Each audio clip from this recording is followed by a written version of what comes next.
Summer of 1974, on the desolate beach of Provincetown, Massachusetts, the sun spilled across the endless white dunes. A 12-year-old girl was walking with her parents when their dog suddenly bolted ahead, barking into the salty breeze. As she ran after it, she came upon a horrifying scene. On an old, faded blanket, the body of a woman lay on her side, her head resting on a folded pair of jeans. Her face was severely damaged. Both of her hands were missing, making her nearly impossible to identify. Police quickly sealed off the scene, the flashing lights of patrol cars cutting through the darkness of the dunes. They gave the woman a temporary name, Lady of the Dunes. Missing person reports were pulled from the files. Hundreds of dental records were compared with data sent to Interpol and the FBI. Days turned into weeks, but information about the case remained scarce. If she had any family, they stayed silent. Years later, the case gradually faded into obscurity. The old files turned yellow with age. Theories would rise and fall: the Boston Mafia, a hired killer, an escaped female convict. But some people never gave up. A younger brother quietly kept searching for his sister. New investigators, who had grown up with the story, still believed that justice could be served, no matter how much time had passed. When modern DNA testing finally emerged, they decided to try one last time. After nearly half a century, the Lady of the Dunes finally had an answer. More than 50 years of waiting, and the truth was finally brought to light. It was a reminder that no matter how long it takes, the truth always finds its way home. And somewhere out there, so many other families are still waiting for an answer like this. Under the blazing summer sun of 1974, Provincetown, Massachusetts, appeared like a peaceful painting on the Atlantic shore. This small resort town nestled at the tip of Cape Cod. It was vibrant with white wooden houses, the smell of grilled seafood drifting from the shops, and the laughter of vacationers. Race Point Beach stretched out with long dunes and the steady sound of waves lapping ashore. It was where locals and travelers gathered. Children built sand castles. Adults lay in the sun. Fishing rods swayed gently in the salty breeze. No one could have imagined that amid such tranquil scenery, a horrifying mystery was slowly emerging. The 1970s in America were a time of chaotic transition. The Vietnam War was drawing to a close, leaving behind a fractured society longing for freedom.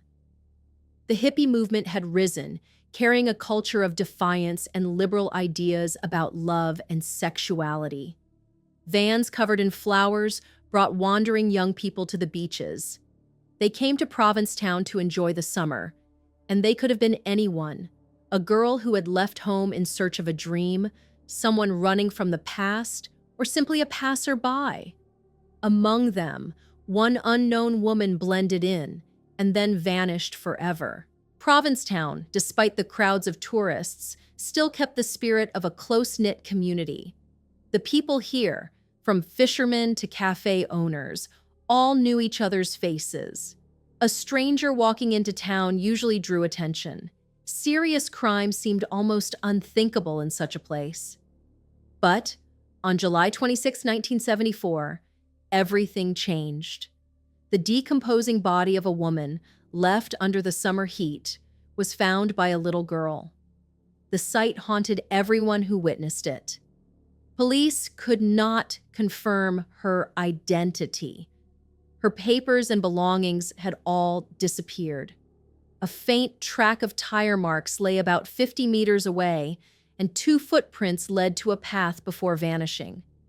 It was hard to imagine that, for weeks, the body of a woman could lie on a busy beach without anyone noticing. Even harder to believe that, in a place where everyone knew each other, silence still prevailed. This small community, where people believed no secret could remain hidden, had ended up holding on to the deepest mystery of all. But who was the last person to see her alive? And why did no one speak up? After the body was discovered, news about the unknown woman quickly spread across Provincetown. Police expanded the search area and issued alerts about the case as people waited for someone to come forward to identify her, a relative, a friend, or perhaps just someone who had once spoken with her. But the days of waiting passed in silence. Under the dim lights of the Provincetown police station, the file on the unidentified woman lay open on a desk, like a lingering challenge. Each time they reopened the file, they asked themselves, who was she? The question echoed, challenging everyone involved. In their effort to return a name to the victim, they exhumed the body 3 times, in 1980, 2000, and 2013. Each attempt brought hope, but only led to a deeper sense of frustration. The first exhumation took place in 1980, 6 years after the body had been found. Investigators hoped that newer forensic methods might reveal a clue. They carefully dug through the sand dunes. Over time, the soil had hardened, almost like concrete. The investigators focused on the expensive gold dental crowns, a rare detail, valued at thousands of dollars, believed to be the New York style of dentistry. Dental records were sent throughout New England and compared with hundreds of clinics. But no matches were found. Tissue samples were also analyzed, but technology at the time was too limited to extract usable DNA. The investigators left the site empty-handed. All they had to show for their effort were a few more pages added to an ever-thickening report.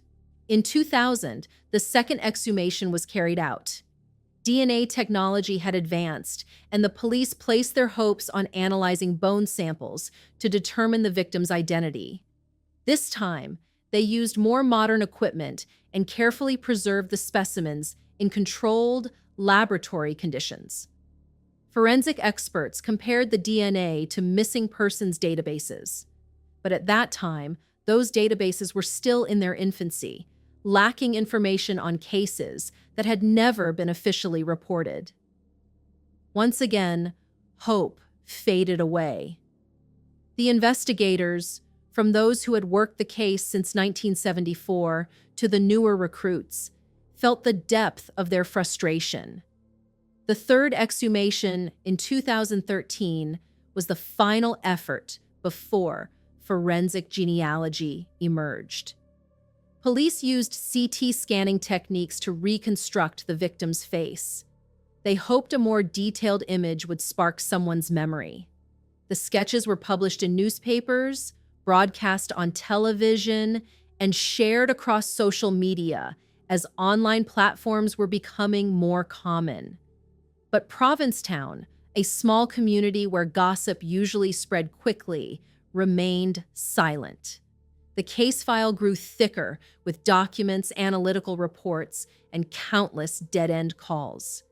Investigators, confronted with dozens of theories, from the Boston Mafia to serial killers, felt as if they were chasing a ghost. One member of the team once said, "We had everything except her name, and the name was the most important thing." A middle-aged investigator kept the model of the skull on his desk for years, as a reminder that the case had never truly closed. "We can't just think of her as a file number," he said, his voice gravelly, his eyes revealing his sorrow. Every night, he would go back over the reports, trying to piece together the fragments. He believed that even without a name, she still deserved to have her story returned to her. The failure of the police was not only because of limited technology, but also because of the absence of information from the community, a complete sense of helplessness. Time and again, they wondered, was there something important they had missed from the very beginning? From the very first day of the investigation, the traces left at the scene raised many suspicions. A faint tire track lay about 50 meters from the body. 2 large footprints led away from the sand, disappearing into a narrow path. The victim's position, lying on her side, her head resting on a folded pair of jeans, suggested a deliberate staging. The first theory pointed toward organized crime. Some detectives believed this could have been a killing carried out by the Boston Mafia. The name Whitey Bulger was mentioned repeatedly.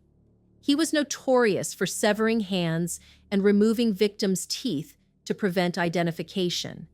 But in this case, the woman's teeth remained intact. This theory was dismissed. The second theory emerged from a belated confession.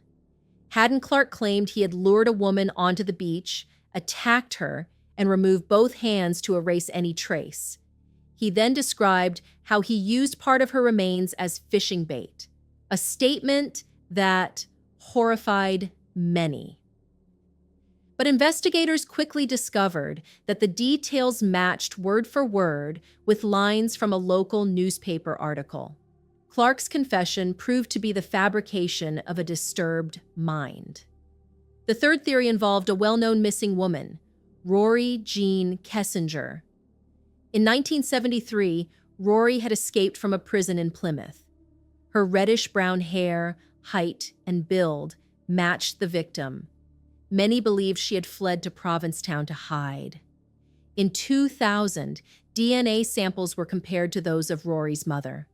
The results confirmed the victim was not Rory. The final theory to draw attention came from Joe Hill, the son of author Stephen King. While rewatching the movie Jaws, filmed on Cape Cod in the summer of 1974, he noticed a woman in jeans and a blue bandana appearing briefly in the background. The resemblance to the victim was striking, but no record of the film's extras was detailed enough to confirm her identity. Each new theory sparked renewed hope among Provincetown's residents. Conversations in cafes and along the docks lit up with speculation. But as each investigative lead was disproven, exhaustion began to set in. The hopeful glances gradually turned into looks of quiet doubt. The case became a curse no one could break. Everything fell back into a dead end. And yet, what would finally break through the wall of silence that had lasted nearly half a century? A marriage certificate in Reno, Nevada confirmed that Ruth and Moldavin had married just a few months before she died. The Terry family recalled that in the spring of 1974, Ruth had brought Moldavin to visit. She introduced him as a wealthy antiques dealer. But after that brief visit, Ruth never made contact again. In 2018, a Christmas gift changed everything. Richard's fiancée, Wendy Couture, gave him a DNA testing kit. The results led him to Whitwell, Tennessee. There, Richard met 55 members of the Terry family during a gathering. They told him about Ruth, a red-haired woman who had vanished in 1973. Almost all information about her had disappeared. Richard began his journey. He reached out to relatives, collecting scattered memories of his mother. In October 2022, the FBI called. They needed a DNA sample from Richard to compare with an unidentified body found in Provincetown in 1974. Richard was stunned when he looked up the case. The victim was a red-haired woman with pink-painted toenails. The body had been discovered on the sand dunes of Race Point. He sent in his DNA sample, beginning months of anxious waiting. Othram, a company specializing in forensic genealogy, analyzed his sample. They gradually matched it to distant relatives to build a family tree. Each day, Richard checked his email, called the investigators. He didn't dare hope, but he couldn't let go either. In the end, there was finally an answer. On October 31st, 2022, the FBI announced a major breakthrough in the Lady of the Dunes case. The unidentified woman found in 1974 was, in fact, Ruth Marie Terry, 37 years old, from Tennessee. Confirming the victim's identity opened a new phase in an investigation that had stretched on for nearly half a century. With Ruth's name finally known, the Massachusetts State Police and the FBI shifted their focus to finding her killer. They were determined to answer two questions: who had killed her, and why? Investigators began by reconstructing Ruth's life story. Born in 1936 in Whitwell, Tennessee, she had lived in Michigan, California, and had ties to Massachusetts. She was a mother, a sister, and had been married several times. One critical detail gradually emerged. Sometime around 1973 or 1974, Ruth had married Guy Moldavin, a mysterious man with a complicated past. The FBI and the Massachusetts State Police immediately turned their attention to Moldavin. They searched records from various archives, including marriage certificates, police reports, and accounts from Ruth's family. A marriage certificate in Reno, Nevada, confirmed that Ruth and Moldavin had wed only a few months before she died. The Terry family recalled that, in the spring of 1974, Ruth had brought Moldavin to visit them. She introduced him as a wealthy antiques dealer. But after that brief visit, Ruth never made contact again. Police delved into Moldavin's background, and what they uncovered only deepened their suspicions. Moldavin, born in 1923 in New York, was also known by the alias Raoul Guy Rockwell. He had been married at least 5 times and was linked to several suspicious disappearances. In 1960, in Seattle, his second wife, Manzanita Mearns, and her daughter Dolores vanished without warning. Moldavin claimed they had left on their own, but detectives suspected he had killed them both, although there was never enough evidence to bring charges. A strange cookbook published by Moldavin after Ruth's death only fueled further suspicion. In the book, he described details that hinted at violence.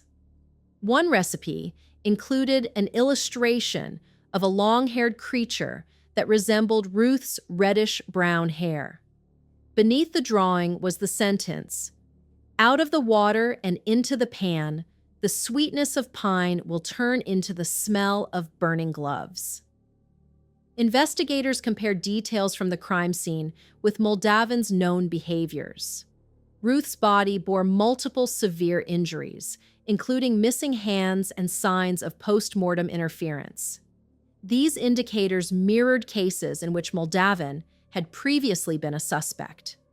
Even without witnesses or direct evidence linking him to the crime, the connection between Moldavin and Ruth became the focus of the investigation. His history of violence only deepened the suspicion. Detectives reviewed Moldavin's travel records during the summer of 1974, but records from that era were scarce. There were no documents confirming he had been in Provincetown when Ruth was killed. After nearly 50 years, the truth about Ruth was beginning to surface, but justice remained an open question. Would this identification finally lead to the ultimate answers? Who killed her, and why? The Lady of the Dunes case, which stretched on for nearly half a century, came to a close without ever seeing a courtroom. When Guy Moldavin was identified as the killer of Ruth Marie Terry on August 28, 2023, investigators were faced with a bitter reality. Moldavin had died in 2002 in Salinas, California, making prosecution impossible. The evidence against him was only circumstantial. It consisted of the marriage certificate showing he wed Ruth in February 1974, his suspicious behavior after she disappeared, and a violent past connected to other disappearances. Moldavin had sold Ruth's belongings and told her family she had left of her own free will, when in fact, she had lost her life in an unsolved homicide. Despite decades of persistence, investigators could only stand by and witness an incomplete justice. A veteran officer who had worked the case since the 1980s told the Cape Cod Times in an interview, "We've come to the end of the road, but there's no courtroom to bring this story to a close." The absence of a trial left a deep wound for Ruth's family, especially her son, Richard Hanchett. Richard, who had spent many years searching for his mother through DNA testing and fragments of family memories, face the painful truth that the man who killed her would never be held accountable. In the documentary Lady of the Dunes, Hunting a Cape Cod Killer, aired by Oxygen in November 2024, Richard spoke about the mixture of sorrow and relief. He felt some comfort in finally knowing his mother's name. "My mother deserved to have a voice," Richard told NBC News, his voice low and somber. "But now, she can only speak through us." To honor his mother, Richard Hanchett raised $2,155 through GoFundMe and had a headstone engraved with Ruth Marie Terry's name placed at St. Peter's Cemetery in Provincetown. In 2024, he scattered part of her ashes at Race Point, where she was found, and brought the rest home to Tennessee. His book, titled Through His Eyes, The Lady of the Dunes, Ruth Marie Terry's Story, was published in December 2024 as a final effort to keep her story alive. Even without a trial, these acknowledgments ensured that Ruth was no longer a nameless specter. But the fact that justice will never truly be served still leaves a void. Like the endless waves breaking off the coast of Provincetown. Nearly 50 years waiting for a name.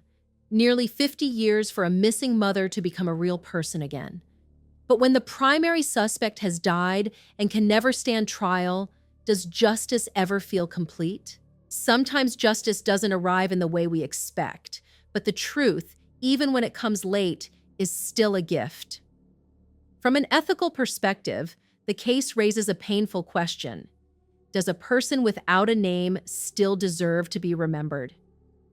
For nearly half a century, Ruth Marie Terry was only the Lady of the Dunes, a case number among thousands of pages of reports.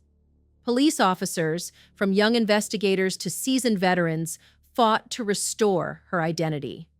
In the documentary Lady of the Dunes, Hunting a Cape Cod Killer by Oxygen, aired in November 2024, one investigator shared, "We never gave up because she deserved to be remembered like anyone else."